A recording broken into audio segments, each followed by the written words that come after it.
que há muito tempo atrás, logo quando começamos a trabalhar com negócios, eu e minha esposa procuramos por várias opções e não descobrimos o que devíamos fazer. Eu tinha terminado meu curso de engenharia civil e a minha área era especificamente de hidrelétricas. E o meu projeto de conclusão de curso era um projeto muito complicado. E eu trabalhei nele por 6 meses com oração. E pela graça de Deus foi um projeto maravilhoso. E por esse motivo eu recebi boas recomendações. Mais que isso, eu fiquei entre os 2 melhores de toda a sala. Então era natural que eu tivesse um ótimo emprego. Mas eles não me deixavam ter um emprego por causa do sábado. Então, eu encontrei um emprego no Rio Danúbio.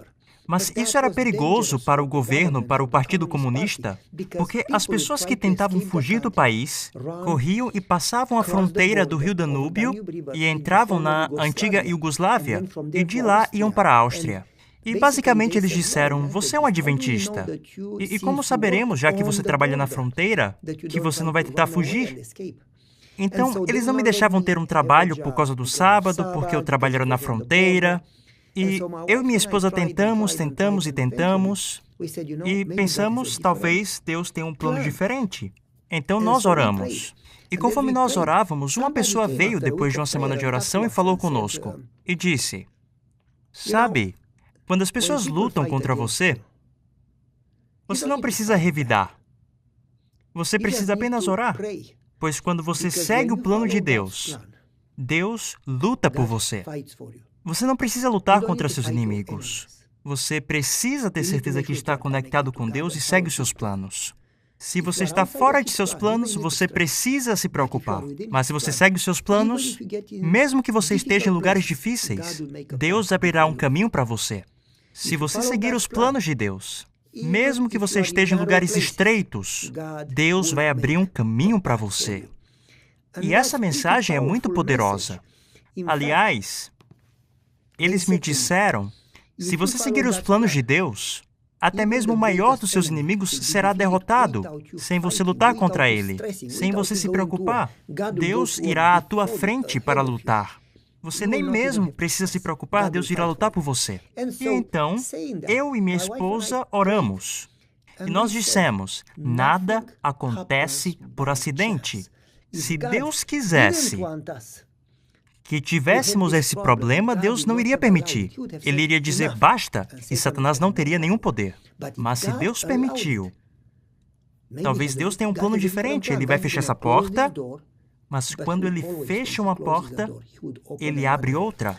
Pessoas passam por desafios, que elas ficam estressadas, e pessoas tentam resolvê-los. Em vez de parar um pouco e dizer, e se Deus permitiu isso? Como o Jacó. Ele estava em uma luta contra o seu sogro, e ele tinha os seus métodos, como colocar isso e aquilo na água para que a ovelha venha dessa ou daquela cor, e ele buscava maneiras para lidar com diferentes situações, como seu irmão vindo com um exército. Mas, se Deus permitiu isso, e se Deus quer que você aprenda uma lição, algo que você tem que aprender, e quanto mais você luta, mais você atrasa, e você demora mais para aprender a lição. E nós procuramos maneiras para resolver os problemas, em vez de encontrar maneiras de aprender as lições. Então, eu e minha esposa conversamos sobre isso. E nós decidimos, ao invés de ficar lutando e encontrar um trabalho naquela área, e se esse estresse, esse desafio que passamos, e se esse problema que você está passando, que você ora, que você tenta resolver, e se Deus permitiu isso, porque Ele tem um plano diferente. E nós dissemos, sabe de uma coisa? Vamos buscar o plano de Deus. E oramos por uma semana. Todas aquelas pessoas que estavam contra nós. Não temos mais nada com eles. Em vez de bater em suas portas e implorar, oramos por uma semana. No final dessa semana, uma pessoa bateu em nossa porta. Era um dos membros da igreja. Eu ainda não era um pastor. Mas eu era muito envolvido na igreja. Com jovens, era ancião, com um coral. fazendo viagens missionárias, organizando acampamentos, estudos bíblicos e outras coisas. Então, uma pessoa bateu em nossa porta, uma amiga nossa da igreja. E toda vez que o meu carro quebrava, o marido dela consertava o meu carro. E ela tinha um pequeno negócio de costura em casa. Ela era uma costureira. E quando ela bateu na porta, ela disse: Pavel, eu estava pensando, você está buscando um trabalho, mas sabe de uma coisa? Há uma escassez de roupa na Romênia no momento. Por que não trabalha com isso? Eu disse: eu não sei nada sobre costura. Se você me perguntar sobre costura, eu iria preferir construir uma casa que costurar uma roupa ou qualquer outra coisa. É como se você tentasse ensinar um cavalo a voar ao invés de correr. Eu não sou um alfaiate. E ela riu e ela disse: você não precisa, Deus nos deu diferentes dons. Você sabe como fornecer o produto, o material, o pano. E sua esposa sabe como costurar. E minha esposa era boa, ela sabia como fazer quase qualquer coisa em casa. E ela disse: eu vou te fornecer um modelo, as formas que você precisa para fazer as roupas ou calça. Nós dissemos: ok. E nós começamos a orar, e se essa é a resposta para a nossa oração? Então, em vez de lutar para resolver esta área, nós fomos para uma área totalmente diferente, que nunca tinha passado em minha mente. Ela, então, nos deu algumas formas que você coloca no tecido, e você usa um giz, e você corta. Então, eu e minha esposa fizemos isso juntos. Pegamos as formas, então dissemos: sabe de uma coisa? Eu não gosto de coisas pequenas, ou grande ou nada. Não gosto de mediocridade. Ou grande ou nada. Por que não começamos uma grande fábrica? E oramos por isso. E nós fomos para Bucareste e visitamos a primeira fábrica, buscando por tecidos. Mas tinha uma crise durante o comunismo e não conseguimos encontrar nada. As lojas estavam fechadas e as fábricas também. E eles disseram: nós não temos tecido, o governo exporta tudo para pagar os débitos. E fomos para a segunda fábrica, a terceira, todas as fábricas, 7. E fomos para todas as fábricas da Quetal, eram muitas, não? 1, 2, 3, 4, 8. Fomos em todas, isso levou um mês. Todos os dias indo para uma fábrica. E às vezes levava mais de um dia, porque você ia e perguntava, eles falavam: vem amanhã para falar com o gerente geral. E ele, por sua vez, falava: vem amanhã para falar com o diretor geral, o cabeça da fábrica. E eles falavam: vem amanhã. Então eles falavam para voltar por 3, 4, 5 dias. E eventualmente falavam: não temos material. Então eu fiquei muito cansado depois de um mês de inverno, andando na neve, na água, sob ventos fortes e o frio. Eu já estava cansado. Disse: querida, já fomos para 8, 10 fábricas e todas falam não, devemos desistir? E ela disse: vamos orar, porque se Deus permitiu esta direção, Ele abrirá uma porta. Não precisamos lutar, Ele lutará por nós. Nós oramos e falamos: Senhor, não entendemos, quer que a gente continue nessa direção? E Deus nos impressionou, vai em todas.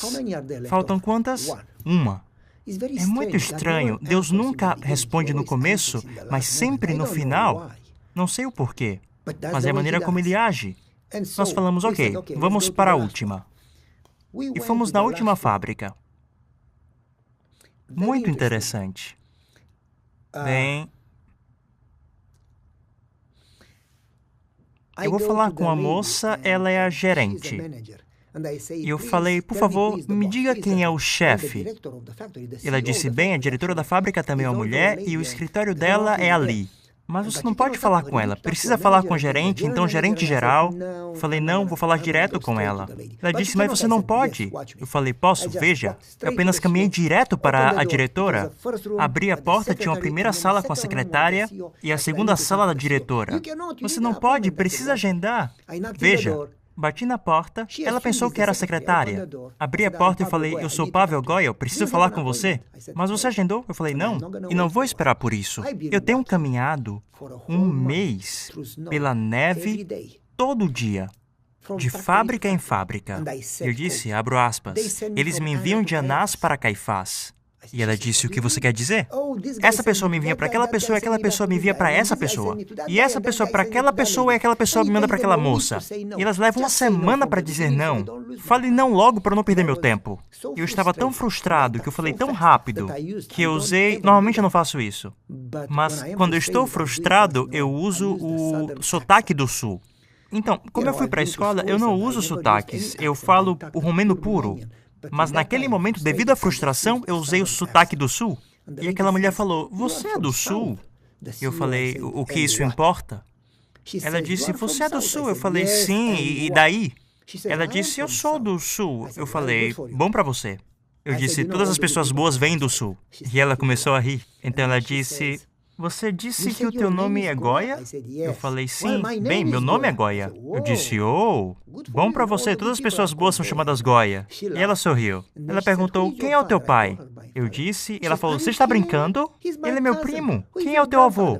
O meu e o seu avô são irmãos. Eu descobri que a diretora era minha tia. E ela disse, diga o que você quer. Então eu falei, onde você foi? Eu falei, em todas as fábricas de Bucareste, na capital, no interior, em todas as fábricas dessa região, em um raio de 30 a 40 quilômetros. E ela disse, todas falaram não. Eu disse, sim. Ela falou, sente aí. Ela pegou o telefone e ligou para o primeiro-ministro do país. E ela disse, ele é meu namorado por 2 anos. Ela disse, você quer me ver hoje à noite? Ele disse, sim. Você não me verá hoje à noite a menos que você ajude meu sobrinho? Se você não ajudá-lo, não me ligue novamente. Tchau. E ele retornou imediatamente, querida, o que você precisa? Eu já te disse. Já mandei um motorista com um carro, meu sobrinho chegará aí na tua porta. Abra a porta. O receba como você me recebe e então você me liga. Tchau. Bem, eu cheguei lá, ele me colocou em um carro do governo, nunca vou me esquecer. Bucareste 104. Ele foi comigo, eu, o motorista e ele. E ele pegou 3 caminhões do governo. E ele foi na primeira fábrica. Ele disse, esse rapaz veio aqui e você não ajudou. Ele é meu sobrinho, ele disse, mas eu não era o sobrinho dele. Em um país comunista, há muito poder e muitas vezes corrupção e abuso de poder. Ele não disse, por favor. Ele disse, dê o que ele precisa, senão você perde a sua liberdade. Então ele foi na segunda fábrica. Eles disseram, mas não temos tecido. Sim, você tem para exportar para a Bélgica. Dê a ele o melhor dos melhores. E foi na próxima fábrica. Mas isso é para a Dinamarca, dê a ele. Mas é para a Holanda, dê a ele. De fábrica em fábrica, em um mês. Não escapou uma. E ele encheu 3 caminhões com o melhor dos materiais para exportação. E perguntou, está feliz? E ligou para minha tia. Agora ele tem tudo o que ele queria, mais do que precisa. Está tudo bem? Ele conseguiu o material, os caminhões, ele conseguiu tudo. E eu paguei pelo material. Mas agora eu tinha uma porta aberta para todas as fábricas de Bucareste, porque eu era o sobrinho do primeiro-ministro. Eu liguei para minha esposa. Ela estava cansada depois daquele dia e disse, você vai só hoje. Eu liguei e disse, querida, isso foi o que aconteceu? E ela me disse, quando você segue os planos de Deus, você não precisa lutar. Deus irá lutar por você e abrirá as portas. Depois de um mês, finalmente nós tínhamos os materiais. E fomos para casa e começamos nossa pequena fábrica. Em 6 meses... estávamos vendendo para todo o país e muitos lugares da Europa. Não vou contar toda a história. Eu lembro de uma outra história similar. Quando eu quis começar a fábrica, eu queria ter lojas para venderem o produto final, a roupa. E eu precisei a aprovação do Partido Comunista. E a pessoa responsável pela cidade, eu fui falar com ele e ele disse, você é um adventista, não te deixarei abrir uma fábrica. Mas por quê? Porque você é adventista, mas eu tenho todos os papéis, eu tenho pedidos, eu tenho tudo. Não importa. Tenho todas as inspeções. Não importa. Eu fiz tudo de acordo com a lei. Não importa. Você é adventista, desiste da igreja, da sua religião e eu deixo você começar o seu negócio. Tentei várias vezes. Minha esposa disse, você não aprendeu a lição? Vamos orar. Você não precisa lutar. Deus lutará por você. Não se preocupe. Aquele rapaz, dentro de algumas semanas, perdeu o emprego. Depois da Revolução, ele veio à minha porta pedindo um emprego. Ele disse, ninguém quer me contratar, eles me odeiam porque eu era um comunista. Eu e minha esposa conversamos e nós demos um emprego a ele. Você não precisa lutar contra o teu inimigo. Você precisa estar conectado com Deus. Portanto, vamos falar um pouco sobre esse assunto. Vamos falar um pouco sobre basicamente, esse assunto que chamamos... um momento. A batalha pertence ao Senhor. A batalha pertence ao Senhor. Muitas vezes, achamos que estamos bem, mas estamos em guerra constante. Todos os dias, para grandes coisas, para coisas espirituais, em coisas pequenas, coisas ordinárias, em coisas diárias, em coisas materiais, em coisas emocionais, em coisas sociais, estamos constantemente em guerra. Estamos em guerras em nossas famílias, no trabalho, na escola. Estamos em guerra na igreja, algumas vezes, infelizmente. Veja o que esse ancião fez ou falou. Nós estamos em guerra dentro de nós mesmos, sem mencionar a guerra espiritual, que não lutamos contra a carne e o sangue, mas as potestades das trevas, em lugares celestiais. Estamos em guerra. E não sabemos o que fazer. Não sabemos se estamos bem, não sabemos como obter vitória sobre as coisas pequenas e diárias. O que falar das coisas grandes? É essencial que em todas as áreas e níveis, tudo em nossa vida, é essencial o entendimento que a batalha pertence ao Senhor. Mas você pode dizer, qual é a minha parte? Você aprenderá qual é a tua parte. Quando você toma as coisas em suas mãos, você se arrepende. Mas quando você segue os planos de Deus, você obtém vitória, paz e alegria. E Deus te ajudará a crescer e passar essas etapas. Gostaria de pegar um exemplo da Bíblia. Pense sobre isso. Moisés era o líder. Moisés era o maior homem de Israel. Ele era um homem de Deus. Ele andava com Deus. Ele falou com Deus face a face. Ele libertou Israel depois de 430 anos de escravidão. Bem, não foi todo um período de escravidão, mas os últimos anos foram bem difíceis. Depois de 430 anos em um país estrangeiro, ele libertou Israel. Foi Deus que fez isso, mas por meio de Moisés. As pessoas respeitavam muito Moisés. Moisés morreu. As pessoas não tinham mais líder. E Josué é chamado para ser o próximo líder. Essa era uma grande responsabilidade. Ocupar a função de Moisés não era um desafio pequeno. É dito no livro Patriarcas e Profetas, na página 482, que Josué estava muito ansioso, estava contrito e inseguro, e ele se torna o próximo líder. Josué, em contrição, com ansiedade e medo, ele sabia que não poderia ser como Moisés, que ele não tinha sabedoria para conduzir Israel ou poder para dar vitória, que Israel era obstinado e rebelde. A tarefa à frente dele era impossível. Como derrotar um território que era extremamente poderoso, quando você tem à disposição poucas pessoas, idosos, crianças, sem armas, sem treinamento, cansados, sem casas? Como fazer isso contra uma nação que lutou grandes guerras, que tem grandes exércitos e gigantes? Da perspectiva humana, era impossível. Ele estava numa crise na qual não poderia ver a luz no final do túnel. Uma crise que, da perspectiva humana, não tinha saída. Mas quando você não tem saída, Deus tem 10.000. Deus pode falar e acontecer. Deus pode trabalhar de maneiras que você não pode imaginar. Totalmente diferente do que você ora. Você diz, Senhor, resolva o problema dessa maneira. Pois nós não pedimos o Senhor para nos ajudar, mas falamos como fazer, como se Ele não soubesse. E você fala quando fazer. Damos os detalhes e o método, em vez de deixar Deus ser Deus. Ele tem maneiras diferentes que você nem imagina. Então Deus aparece para Josué quando ele está orando. Ele diz, Senhor, não sei o que fazer. E Deus fala, seja corajoso, em Josué capítulo 1, verso 8. Pois eu serei com você. Que promessa! Essa é a essência. Tenha certeza que Deus está com você e você está com Deus. Eu irei com você. Tenha certeza que você me obedece, que você me ama, que esta lei nunca te deixe, e então você será bem-sucedido. Muito interessante. Eles tinham uma aliança com eles, a lei, na Arca da Aliança. E a lei ia adiante deles e eles seguiam a arca. E quando a luz, a coluna de fogo ou a coluna durante o dia parava, a arca parava, as pessoas paravam, e quando a luz se movia, a arca se movia e as pessoas se moviam. Eles seguiam os mandamentos de Deus a cada passo. Quando Deus fala pare, você para.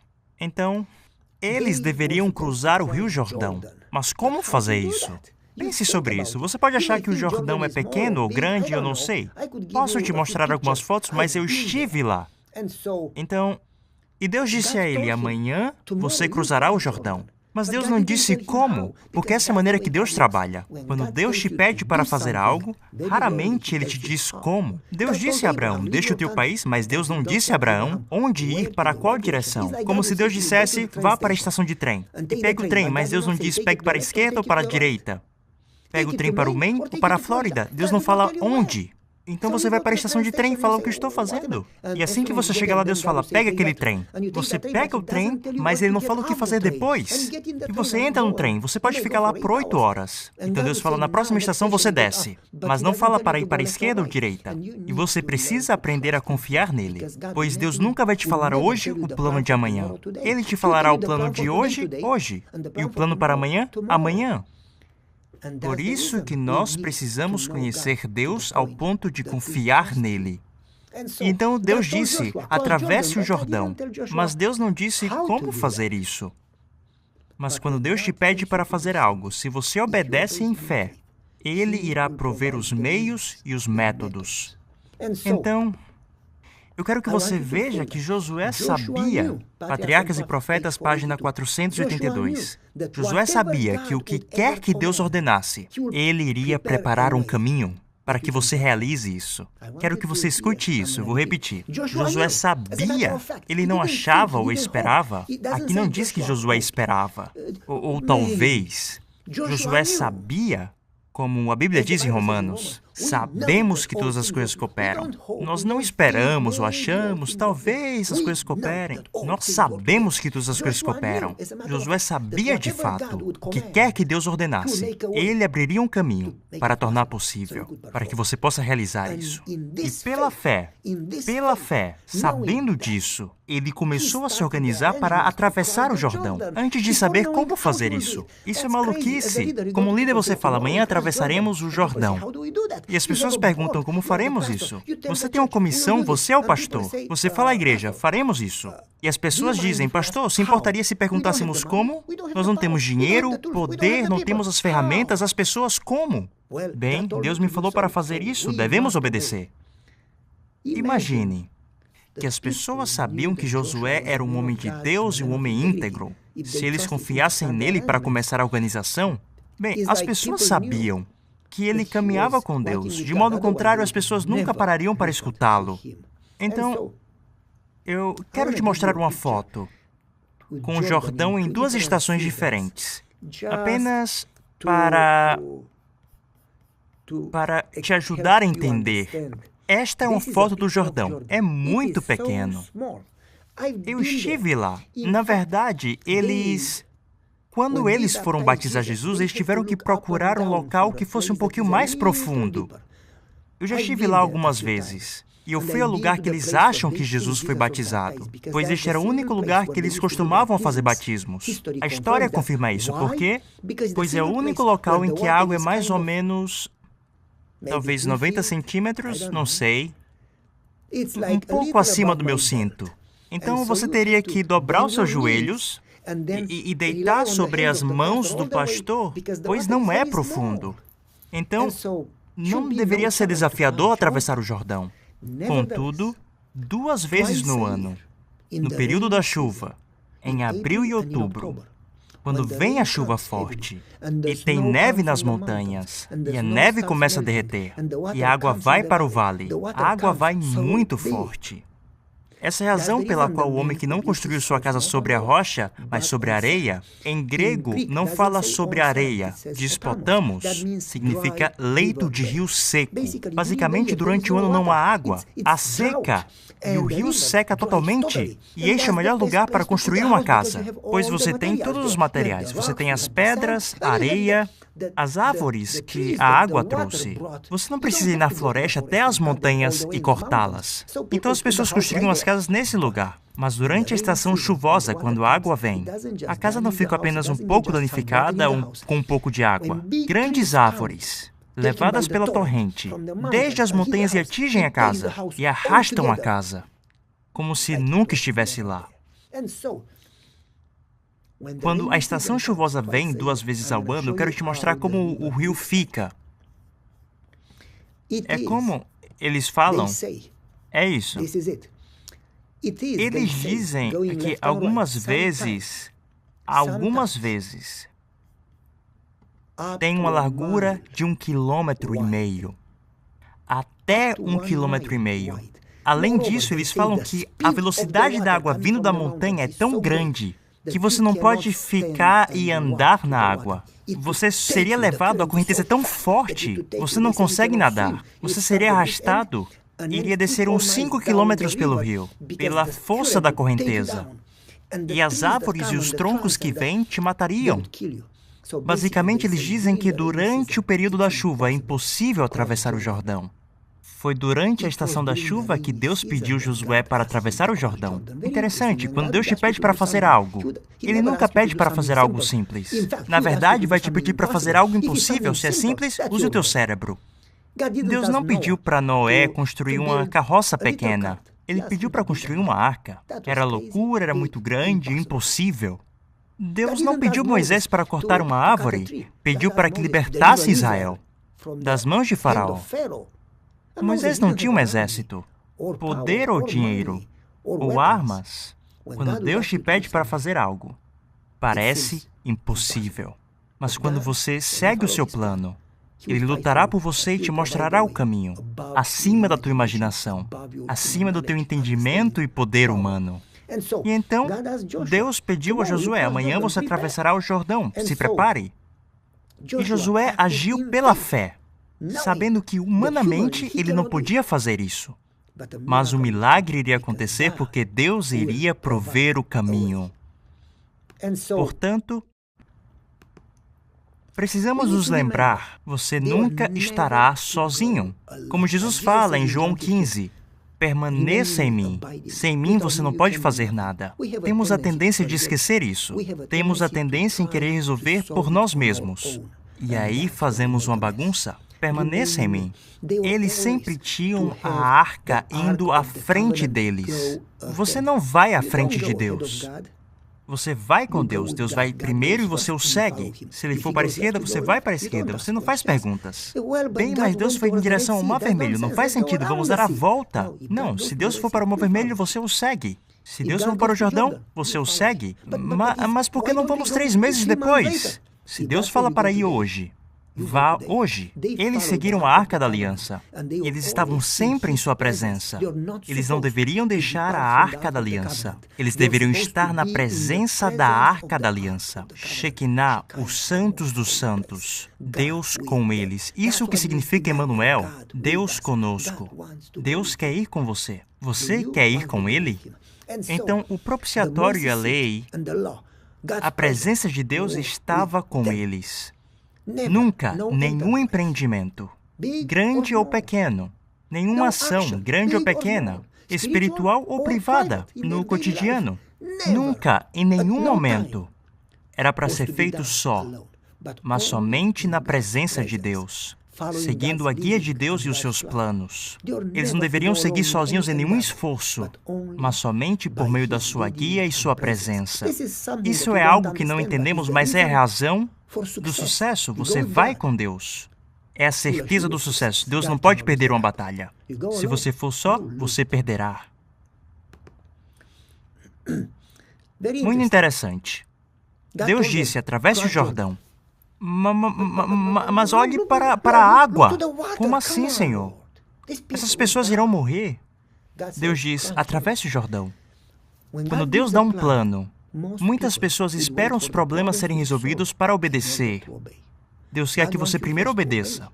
Então os problemas serão resolvidos. É fácil obedecer quando tudo está certo, mas é mais difícil obedecer antes das coisas estarem corretas. Deus não pediu que eles atravessassem o Jordão depois da separação das águas. Eles deveriam entrar na água. Quando eles colocaram os pés na água, aí sim, as águas separaram. Muitas vezes eu converso com pessoas e elas dizem, pastor, eu farei isso, mas há tantos desafios. Deus nunca removerá os obstáculos para que você obedeça. Obedeça pela fé. Então, este é um grande paralelo com a experiência no Mar Vermelho. E essa experiência no Jordão promoveu confiança. As pessoas lembravam como Deus abriu o Mar Vermelho. Essa experiência de abrir o Jordão mostrou ao povo que, assim como Deus esteve com Moisés, Deus também estava com Josué. Assim como Deus os guiou no passado, Deus estava guiando também no presente. Quando eles pisaram, colocaram seus pés na água, repentinamente a corrente superior de água parou e a corrente inferior continuou. E o leito do rio ficou seco. Dessa maneira, eu quero que você pense um pouco sobre a frase, a ordem que Deus deu. Deus disse em Josué 3, santificai-vos, porque amanhã Deus fará maravilhas no vosso meio. Santificai-vos, para que amanhã Deus possa fazer maravilhas por você. Deus não pode ir à sua frente. Deus não pode lutar por você. Deus não pode trabalhar por você antes de você se santificar. O que era essa santificação? O que eles deveriam fazer? Bem, eles deveriam fazer 3 coisas. Número 1, eles deveriam se lavar. Não poderiam entrar na presença de Deus sujos. Eles deveriam se limpar fisicamente e usar a melhor roupa na presença de Deus. Número 2, deveriam resolver problemas entre eles. Se você tem um problema com seu próximo, desculpa, eles deveriam conversar e resolver o problema. Não traga a sua oferta ao altar, deixe-a, vai até o teu próximo, resolva o problema, então traga a tua oferta ao altar. Eles deveriam resolver o problema entre eles.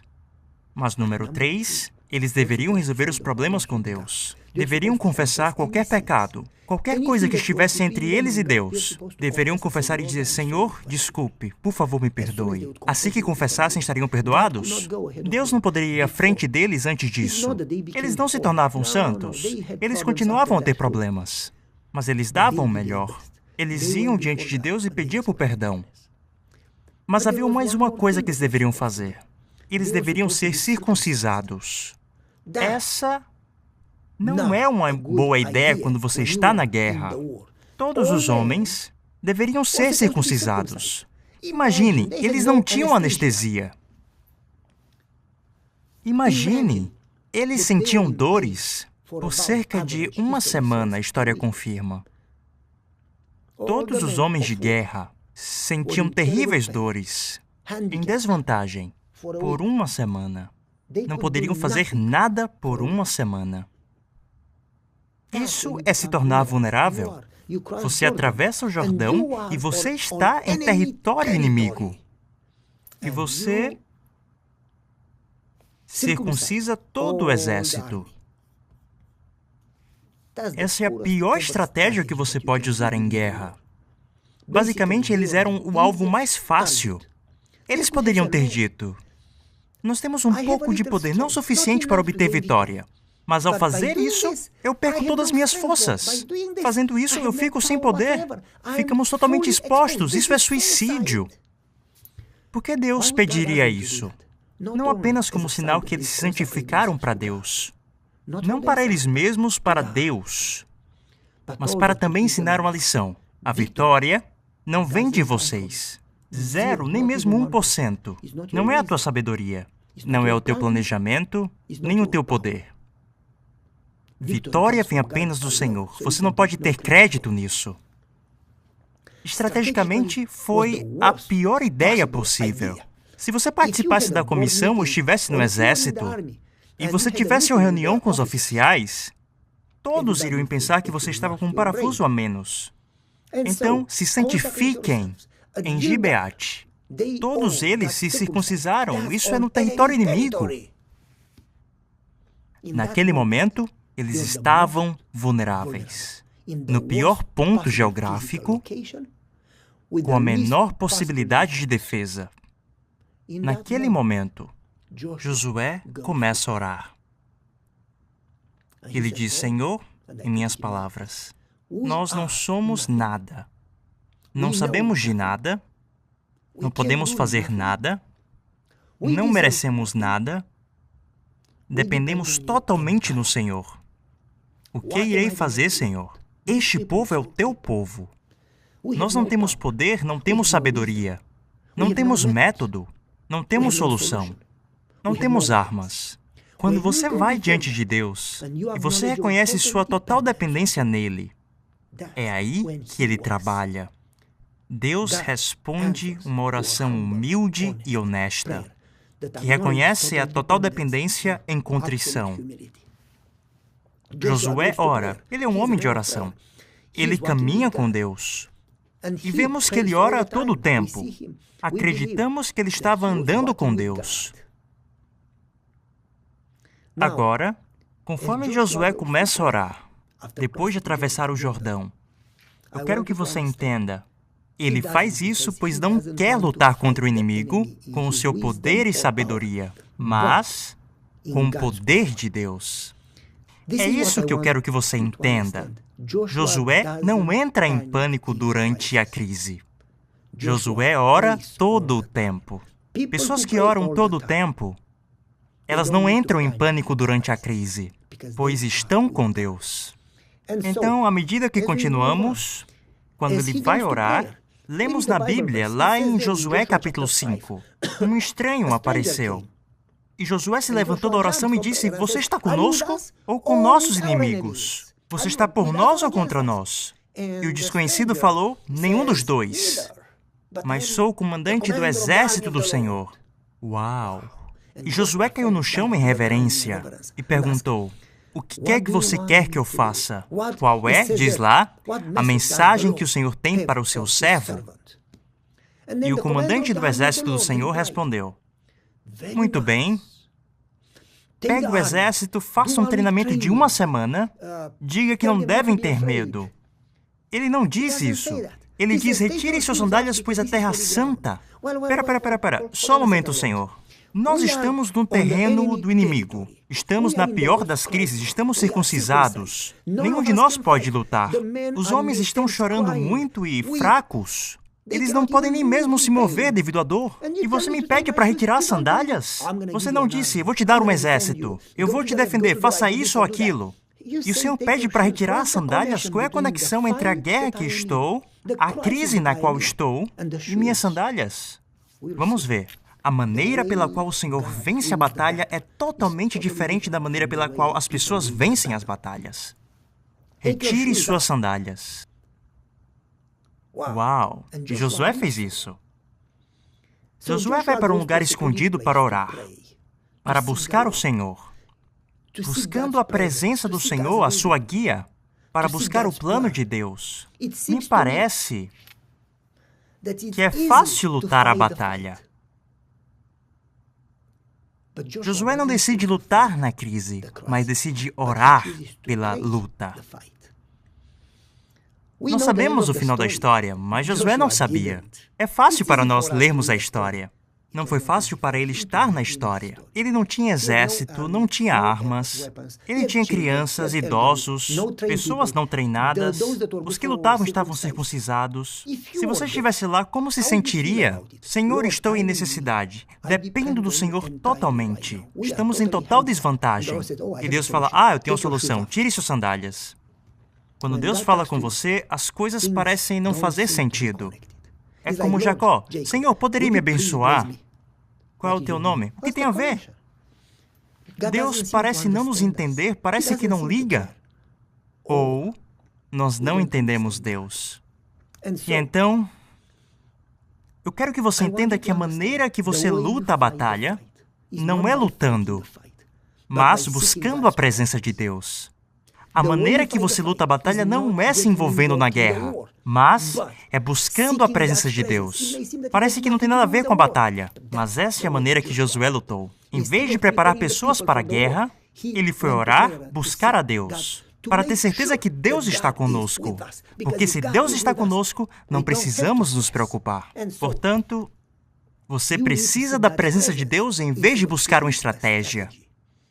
Eu quero te dar uma ideia do que era Jericó. Jericó, o nome é traduzido como a cidade das palmeiras. Jericó também vem de um nome diferente, Yarer, que era o nome da deusa da lua, pois eles adoravam a lua. Jericó tinha aproximadamente 40 mil metros quadrados. 40 mil metros quadrados não é muito. Contudo, Jericó era cercada por grandes muros. Jericó era a entrada para todo o país. Era a cidade mais forte, mais protegida e com maior exército. Jericó era a porta de entrada para todo o país. E era um desafio gigantesco para Israel. Ninguém poderia entrar na região antes de passar por Jericó. E ninguém poderia passar por Jericó. Jericó era absolutamente impenetrável, era absolutamente impossível obter vitória. Jericó está localizada a 250 metros abaixo do nível do mar. Basicamente, você pode voar em um F-16, um avião de guerra, abaixo do nível do mar, quando você sobrevoa Jericó, pois Jericó está a 250 metros abaixo do nível do mar. Localizada estrategicamente em um dos melhores lugares, estava protegida, grande centro comercial, uma grande cidade e uma porta de entrada para todo o país. Era rica, tinha um exército extremamente poderoso, com armas poderosas e grandes muros. Era quase impossível derrotar Jericó. Jericó tinha muros gigantescos, com cerca de 4 metros de altura e cerca de 3 metros de largura, feito de pedras. Eu estive lá e vi as ruínas. O alicerce dos muros é de impressionar qualquer pessoa. Pedras, madeira, pedras, aço, pedras, madeira, pedras.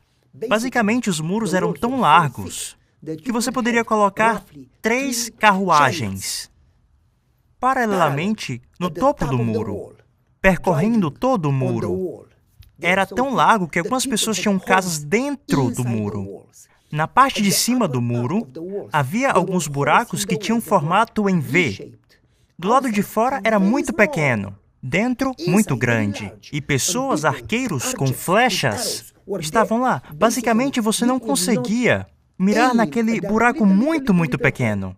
Apenas uma única flecha conseguiria passar naquele buraco. Mas eles conseguiam mirar em você uma chuva de flechas. Deixe-me compartilhar minha tela para te mostrar algo similar. Aqui temos algo similar. Consegue ver aqueles buracos na parede? Dali eles jogavam as flechas.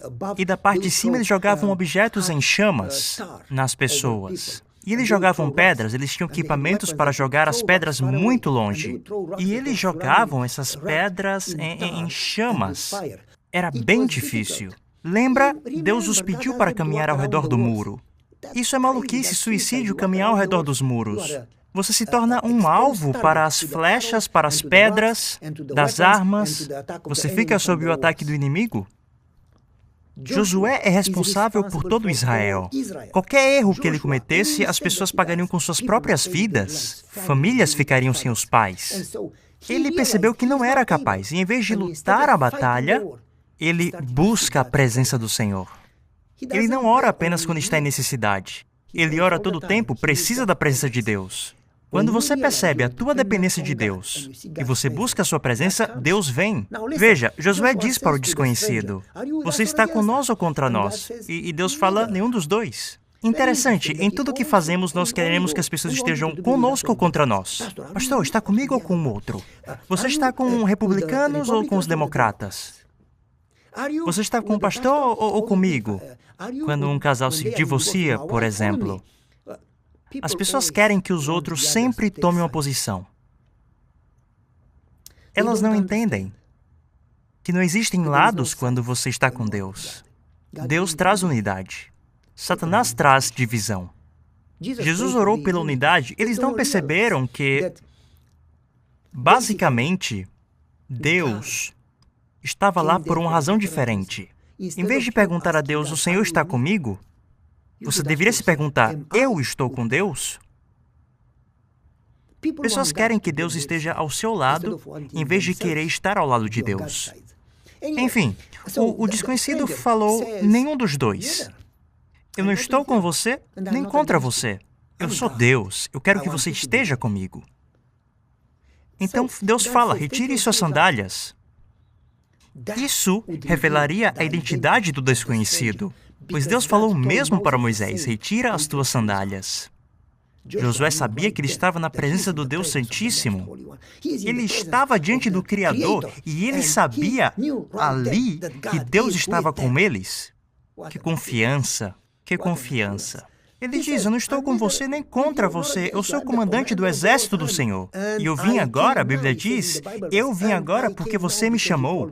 Josué chamou o Senhor. E Deus fala, você me chamou? Quando você me chama, eu respondo. Se me buscar, você encontrará. Eu vim porque você me chamou. E Josué fala, o que é que o Senhor quer que eu faça? Qual é a minha parte? Sempre queremos fazer algo. O que o Senhor quer que eu faça? E Deus fala, eu faço o trabalho. O que eu quero que você faça? Sim, você tem algo para fazer. Retire tuas sandálias. É interessante que nós queremos estar na guerra, que queremos lutar a batalha. E Deus fala, não, eu luto a sua batalha. Tem algo que você deve fazer. Retire suas sandálias. Quero explicar um pouco sobre retirar as sandálias. Quando eles entravam na presença do Senhor em um santuário, ou um tabernáculo para adorar, eles retiravam as sandálias. Pessoas falam como um sinal de respeito. Bem, sim e não. Por que eles retiravam as sandálias? As pessoas livres usavam sandálias. Quando você libertava um escravo, você dava um par de sandálias. Esse era um sinal que ele estava livre agora. Escravos não tinham sandálias. Quando eles retiravam as sandálias, era um reconhecimento que Deus era o Senhor e eu sou o servo. Na presença de Deus, eles retiravam as sandálias. Então, Deus fala para Josué, eu lutarei as tuas batalhas. Qual é a tua parte? Você deve me reconhecer e me adorar. Você precisa entender que eu sou o seu Senhor. Em vez de lutar as suas próprias batalhas, você precisa de mim para desviar os teus olhos da batalha e colocar os seus olhos em mim. Entender que eu sou Deus, que você está na minha presença. Então, retire suas sandálias. Número 1, a maneira que você luta suas batalhas. Em vez de buscar ajuda, você busca a presença. Josué foi orar em vez de buscar ajuda, um exército ou armas. Senhor, me dê esses recursos, daquilo, me dê isso. Precisamos de dinheiro, pessoas. Senhor, precisamos de Ti. Se o Senhor está conosco, não precisamos de dinheiro, pessoas ou estratégias. Nada, precisamos do Senhor. Isso é algo que as pessoas esquecem, e essa é a razão por que elas falham. Josué percebeu sua total dependência no Senhor, e em vez de buscar recursos, ele buscou a presença. Ele vê um homem com uma espada. Ele diz, está conosco contra nós. Eu sou o capitão do exército do Senhor? Retire as sandálias. O que é que o Senhor quer que eu faça? Retire as sandálias. Esta é a terra santa. Basicamente, Deus estava dizendo, não foque na batalha. Foque em Deus. Não busque soluções, busque a Deus. Adore a Deus em meio às batalhas. Adore a Deus em meio à crise. Aparentemente não tem conexão entre sandálias e batalha, mas tem uma profunda conexão. Adore a Deus em meio da crise. Tire os teus olhos da crise e coloque em Deus. E em vez de lutar a batalha e ficar ansioso e frustrado e estressado, adore a Deus, porque Deus permitiu isso. Nada acontece sem a permissão de Deus.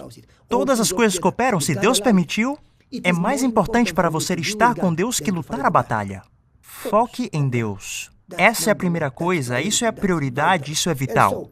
Então, retire tuas sandálias, basicamente. Deixe-me ler a citação do Patriarcas e Profetas, página 489. Nenhum assalto se deveria fazer. Eles não tinham que lutar. Você não tem que lutar.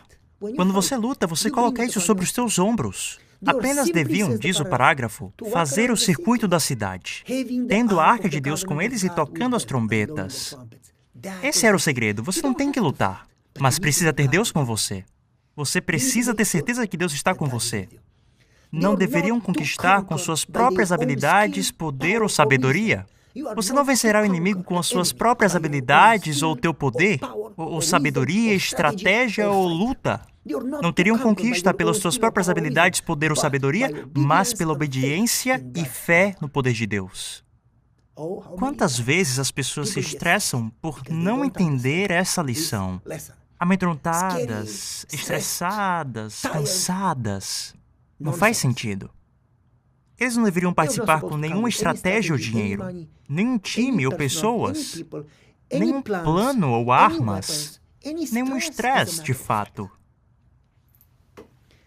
Essa é a razão que ele diz não por força ou poder, mas pelo meu espírito, diz o Senhor.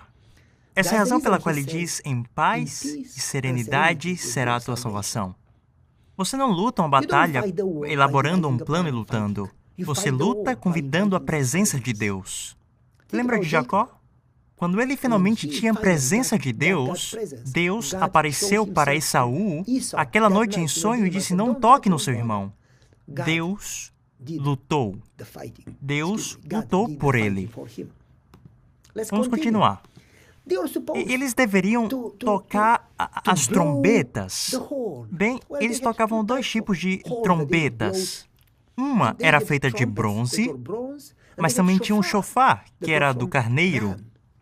Eles usavam as trombetas de bronze para chamar as pessoas, e o chofar para chamar Deus. Todo momento que você chamava Deus para uma assembleia, para uma guerra ou um casamento, usavam a trombeta de bronze.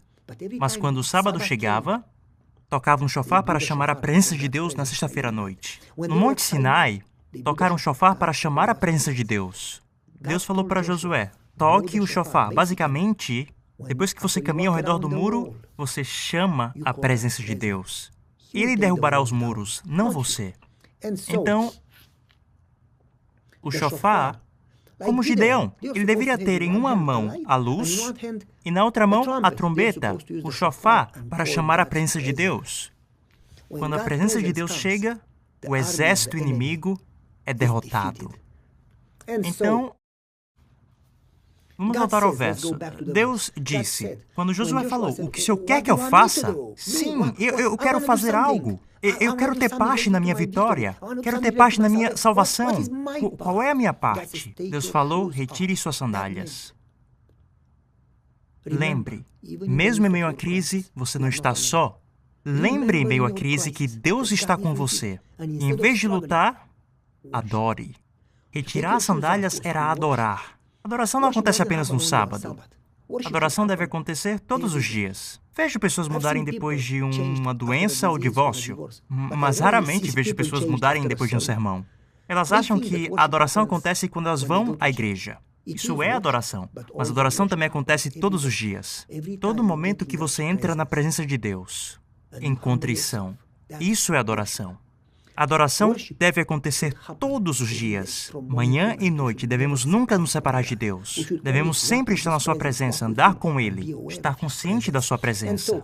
Isso foi o que Deus falou para Josué. Retire suas sandálias. Em meio à luta, perceba que você está na presença de Deus. Em vez de focar na luta, tenha certeza de adorar a Deus. Quanto mais você adora a Deus, maior ele se torna e menor o seu problema.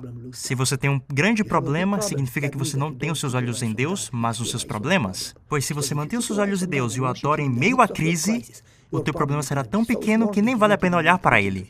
Portanto, estamos tão focados em nossas crises e batalhas que não reconhecemos Deus no meio da batalha.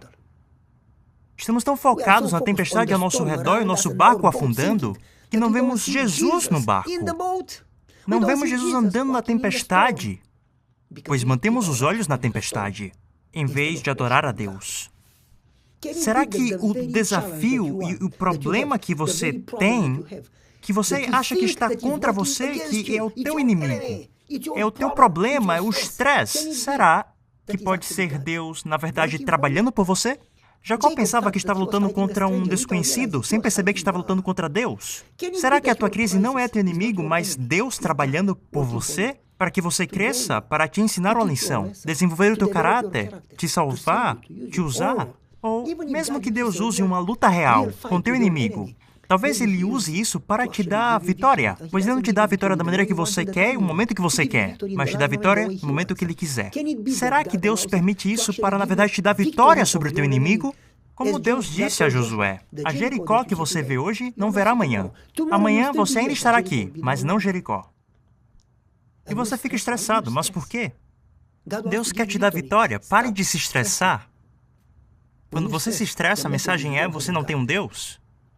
O teu Deus é muito pequeno? Ou não é real, apenas uma teoria? Bem, você vê cada provação como algo contra você? Ou você vê como Deus te dando uma oportunidade de se aproximar dele e crescer? Lembre, todas as coisas cooperam para o bem daqueles que amam a Deus, todas as coisas. Se Deus é por nós, quem pode estar contra nós? Se Deus está lutando por nós, quem pode lutar contra nós? Percebe? Frequentemente Deus trabalha por você através das situações que você acha que estão contra você. Deus pode estar usando essa situação para mostrar o seu poder e te ajudar a se aproximar dele.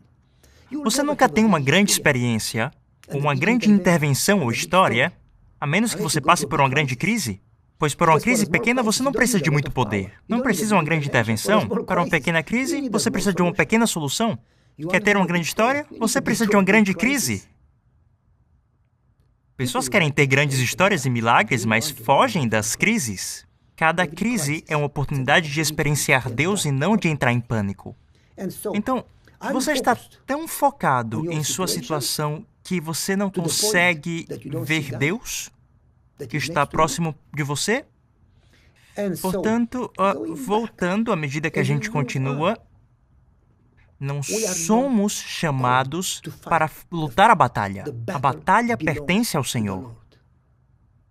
Se Deus é por nós, quem pode ser contra nós? Romanos capítulo 8. Por que você se preocupa tanto? Está esquecendo as suas promessas? Ele disse, você nunca está só. Se passar pelas águas, estarei com você. Pelo fogo, você não será tocado. Coloquei o teu nome nas minhas mãos. Te amo ao ponto de dar Jesus por você. Mesmo que a tua mãe te esqueça, eu nunca te esquecerei. Nunca te abandonarei ou te esquecerei.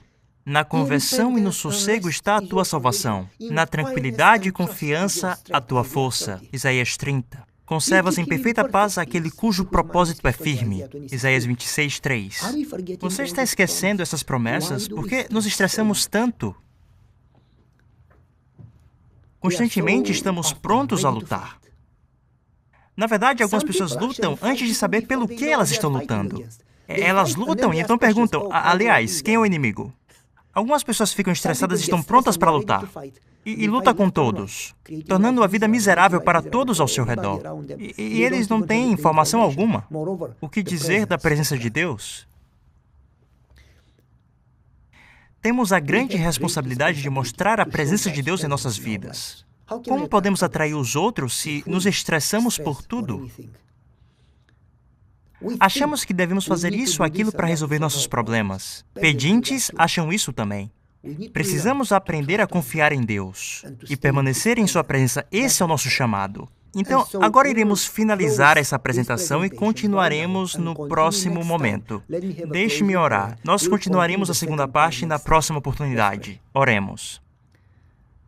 Pai Celestial, te agradecemos muito pelo teu amor que ultrapassa o entendimento humano. Te agradecemos pois não apenas se preocupa com nossa salvação e nosso crescimento espiritual, mas se preocupa com o nosso cotidiano, pelo nosso pão, nossas necessidades. Conhece nossos dores, o nosso estresse. O Senhor prometeu estar conosco. O Senhor disse que podemos lançar todas as necessidades sobre o Senhor. Muitas vezes nos estressamos por coisas que devíamos confiar ao Senhor. Por favor, nos ajuda a confiar em Ti. Não que não temos nada para fazer, mas muitas vezes fazemos aquilo que achamos que devemos fazer. Nos ensine a fazer aquilo que o Senhor fala que devemos fazer, na palavra que o Senhor nos diz. Nos ensine a confiar em Ti. Nos ensine a nunca nos separar do Senhor. Oramos no nome de Jesus. Amém.